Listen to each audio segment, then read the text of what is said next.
lanterns. All lanterns. Welcome everybody to the creators panel. We're so excited to dive a little bit deeper into some of the mazes that you just heard about. Give it up for that wonderful announcement event with Jeff Tucker, the Boulay Brothers. Now we are going to dive just a little bit deeper into the story and the background of our two brand new mazes. Now before we do that, I want to introduce myself. My name is Christo. I get this wonderful honor and privilege to be the producer of Knott's Berry Farm and Knott's Scary Farm. So we get to help make these dreams and these nightmares come to life that John Aspirin, Daniel Miller, and we have our other designer out there, Gus Kruger, who designed Eight Fingers 9 last year, mega hits. And we bring those to life, or death, I should say.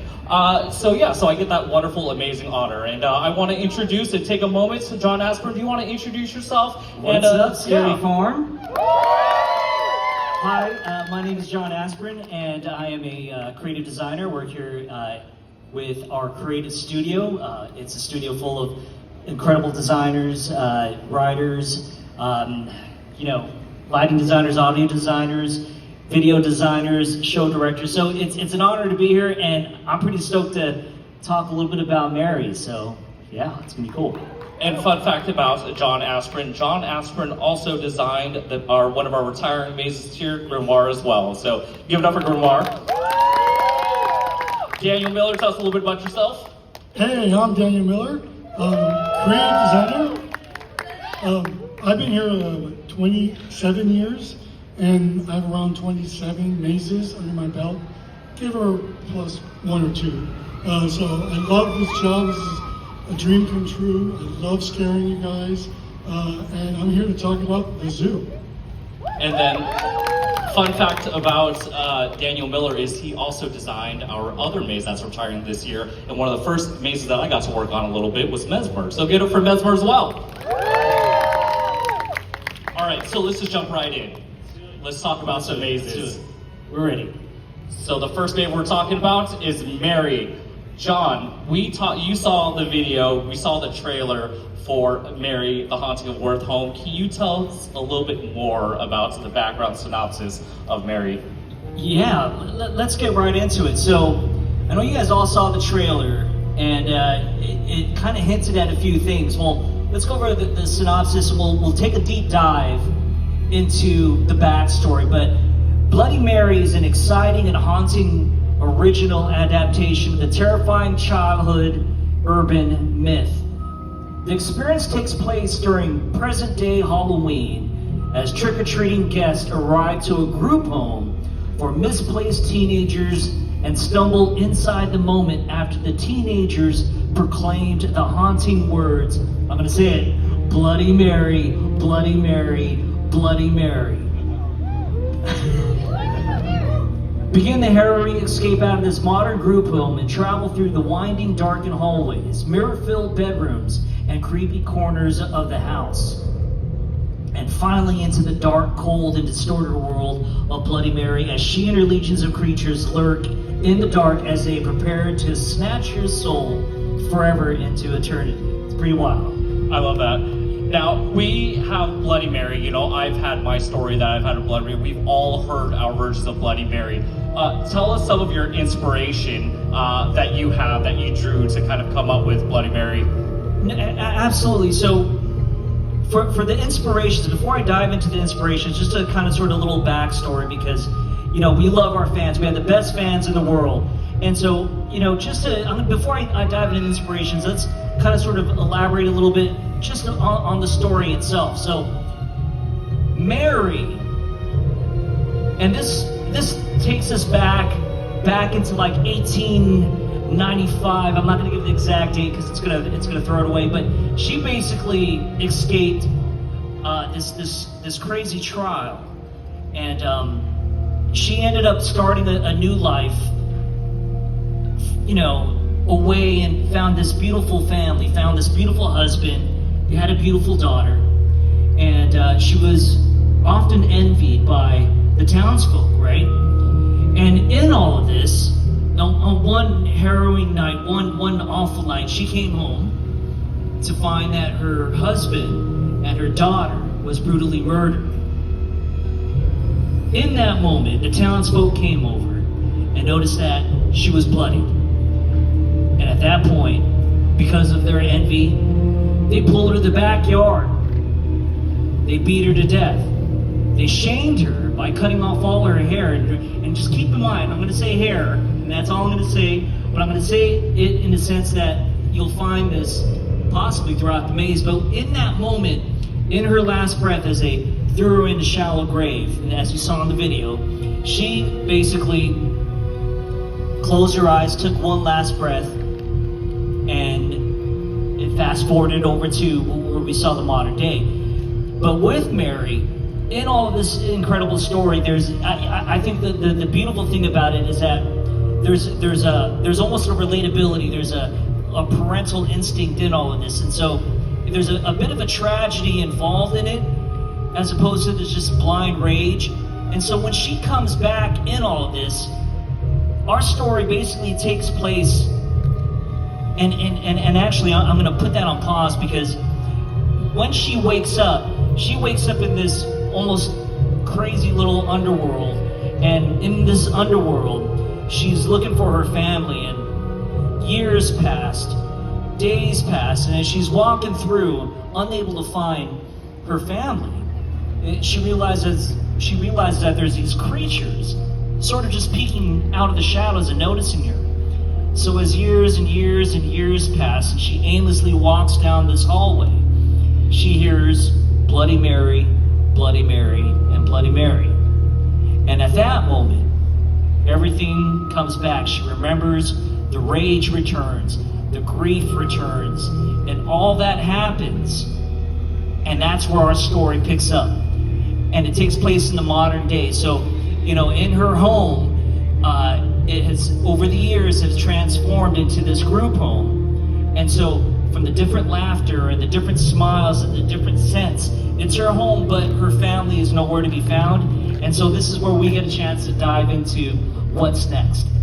And what I love about that is that everything that you're saying, when we go through this phase, we get 6, 7, 8, 10 minutes, that we get to go through that. But so much of what the teens, these amazing teens that build this and things like that, we can utilize this story as that North Star. Oh, for right? sure. And so every time we're, putting a body somewhere, this monster's doing this, we give them a reason why. And then, that story is that North Star of why we do that. And that's what it is, too. It's like you have a sense of relatability, right? I mean, you know who that character is. And for any of you that are parents, there's this almost gutter instinct that really drives our narrative. And with that, some of the inspirations behind this, the first one is the fact that it's an urban myth, right? Like I can't tell you how many times I've heard different stories of Bloody Mary. I have family in the Philippines and a family in Hawaii, and even in those cultures, there's an urban myth very similar to this, and so it resonates through different cultures and stuff. And so that's one thing that really inspired me. The next thing that inspired me was the fact that there's actually historical references to Mary, right? Whether it's Mary, the first from England, whether it's Mary Worth or whatever it is. There's historical references as to who Mary was or why she was called Bloody Mary, right? And the last inspirational point for me is it's just timeless. It's absolutely timeless, and I can't remember. Actually, I can remember, and it's probably some of you can remember, that moment that you saw the priest walking up to this foggy house, and they walk upstairs, and on the bed, after you enter the room, you see Regan from The Exorcist. And it was that moment that it just lasted with me, right? And there's another moment like Samara when she's coming out of the well in the rain, and her body's contorted. It's those personal moments like that for me is what inspired me. And so with Mary, we get an opportunity to really get back to the roots, right? Like, for me personally, like I did Special Ops Infected. It was very much like a movie. I love zombies. That's one of my favorite genres. Grimoire, Bloodline, all these had a different kind of fear.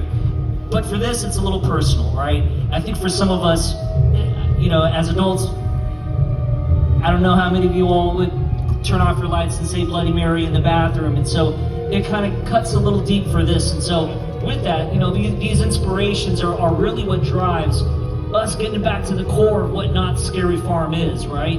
It's getting back to what really scares us and what really resonates with us and what really makes us feel a bit unsettled, uneasy, right? And there's all sorts of different types of fear, right? We have the comedy kind of fear, we have the ghostly kind of fears, we have the supernatural kind of fears, we have the extraterrestrial kind of fears. But this, in a lot of ways, I think for some of us, Bloody Mary is one of those things that just is unnerving, right? It just doesn't stop. It's unrelenting. It's like The Exorcist.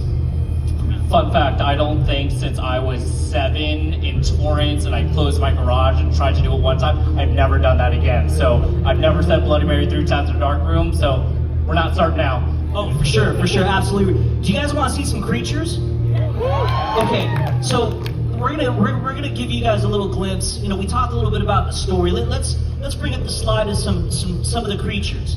Now, here, I had to redact a lot of these stories. Usually, when I'm designing mazes, one of the things I look forward to, because normally during the haunt season, I put on a different hat and I get a chance to show, direct, and work with the talent. And talent for me is where my heart is.